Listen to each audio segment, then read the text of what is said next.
ವೀಕ್ಷಕರೇ, ಇವತ್ತು ನಾನು ಹೇಳಲು ಹೊರಟಿರುವ ದೇವಸ್ಥಾನದಲ್ಲಿ ಚೌಡೇಶ್ವರಿ ಅಮ್ಮನವರು ತ್ರಿಶೂಲದಲ್ಲಿ ಬರವಣಿಗೆಯ ಮೂಲಕವೇ ಭವಿಷ್ಯವನ್ನು ಬರೆಯುವಂತದ್ದೇ ಇಲ್ಲಿನ ವಿಶೇಷವಾಗಿದೆ. ಭವಿಷ್ಯ ಬರವಣಿಗೆಯ ಮೂಲಕವೇ ಸಾವಿರಾರು ಜನ ಈಗಾಗಲೇ ಒಳಿತನ್ನು ಕಾಣುತ್ತಿದ್ದಾರೆ. ಈ ಚೌಡೇಶ್ವರಿ ಅಮ್ಮನ ವಿಗ್ರಹಕ್ಕೆ 490 ವರ್ಷಗಳ ಇತಿಹಾಸವಿದೆ. ಹಾಗಾದ್ರೆ ಈ ವಿಶೇಷವಾದ ದೇವಸ್ಥಾನ ಎಲ್ಲಿದೆ ಅಂದ್ರೆ ಕರ್ನಾಟಕದ ಹಾಸನ ಜಿಲ್ಲೆಯ ಚನ್ನರಾಯಪಟ್ಟಣ ತಾಲೂಕಿನ ಹೊಸಕೊಪ್ಪಲು ಗ್ರಾಮದಲ್ಲಿ ಈ ಶಕ್ತಿ ಮಠದ ಚೌಡೇಶ್ವರಿ ದೇವಾಲಯ ಪ್ರಸಿದ್ಧವಾಗಿದೆ. ಇಲ್ಲಿನ ಇತಿಹಾಸ ನೋಡೋದಾದ್ರೆ ಪಿರಿಯಾಪಟ್ಟಣದ ಒಬ್ಬ ರಾಜ ಈ ಕ್ಷೇತ್ರದ ಅರ್ಚಕರ ಪೂರ್ವಜರಿಗೆ ಈ ತಾಯಿಯ ವಿಗ್ರಹವನ್ನ ಕೊಟ್ಟಿರುತ್ತಾರೆ. ಅರ್ಚಕರ ಪೂರ್ವಜರು ಈ ವಿಗ್ರಹವನ್ನು ಒಂದು ಸ್ಥಳದಲ್ಲಿ ಇರಿಸಿ ಪೂಜೆ ಮಾಡುತ್ತಾ ಇರ್ತಾರೆ. ಈ ದೇವಸ್ಥಾನದ ಪಕ್ಕದಲ್ಲಿ ಒಂದು ಕೆರೆ ಕೂಡ ಇರುತ್ತದೆ. ಪಕ್ಕದ ಗ್ರಾಮದ ಒಬ್ಬ ಹೆಣ್ಣು ಮಗಳು ಈ ಕೆರೆಗೆ ಬಟ್ಟೆ ಒಗೆಯಲು ಬಂದಿರುತ್ತಾಳೆ. ಈಕೆ ಗರ್ಭಿಣಿಯಾಗಿರುತ್ತಾಳೆ. ಬಟ್ಟೆ ಒಗೆಯುವಾಗ ಕಾಲು ಜಾರಿ ಕೆರೆಯೊಳಗೆ ಬೀಳುತ್ತಾಳೆ.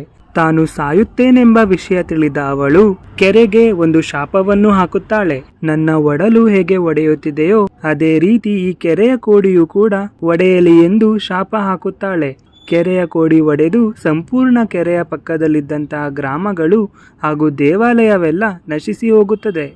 ಆಗ ಅಲ್ಲಿದ್ದ ಅರ್ಚಕರು ದೇವರನ್ನು, ನೀನು ಒಂದು ಹೆಣ್ಣಾಗಿ ಇನ್ನೊಬ್ಬ ಹೆಣ್ಣನ್ನು ಉಳಿಸಲು ಆಗಲಿಲ್ಲ ಅಂದ್ರೆ ನೀನು ಯಾವ ರೀತಿ ದೇವರಾಗ್ತೀಯಾ ಅಂತ ಹೇಳಿ ಅಮ್ಮನವರಿಗೆ ಒಂದು ಶಾಪವನ್ನು ಹಾಕುತ್ತಾರೆ.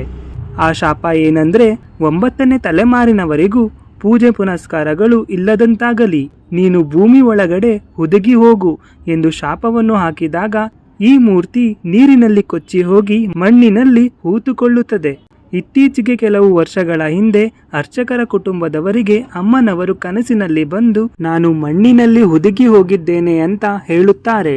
ಆಗ ಕುಟುಂಬಸ್ಥರು ಮಂಗಳೂರಿನವರ ಹತ್ತಿರ ಅಷ್ಟಮಂಗಳ ಪ್ರಶ್ನೆಯನ್ನು ಕೇಳಿದಾಗ ಒಂದು ಉತ್ಸವ ಮೂರ್ತಿಯನ್ನು ಮಾಡಿಸಿದ ನಂತರ ಹುದುಗಿ ಹೋಗಿದಂತಹ ವಿಗ್ರಹ ನಿಮ್ಮ ಕೈಗೆ ದೊರೆಯುತ್ತದೆ ಅಂತ ಹೇಳುತ್ತಾರೆ. ತಾಯಿ ಚೌಡೇಶ್ವರಿ ಅಮ್ಮನವರ ವಿರಾಜಮಾನವಾದ ಬಹಳ ಸುಂದರವಾದ ವಿಗ್ರಹವನ್ನು ಕುಟುಂಬಸ್ಥರು ಮಾಡಿಸುತ್ತಾರೆ. ಪ್ರಾಣ ಪ್ರತಿಷ್ಠಾಪನೆಯನ್ನು ಮಾಡಿಸಿದ ನಂತರ ರಾಗಿ ಭತ್ತವನ್ನು ತುಂಬುವಂತಹ ಕಣಜದ 8 ಅಡಿ ಕೆಳಭಾಗವನ್ನು ಅಗೆಸಿ ಅಮ್ಮನವರ ವಿಗ್ರಹವನ್ನು ಮೇಲೆತ್ತಿಸುತ್ತಾರೆ.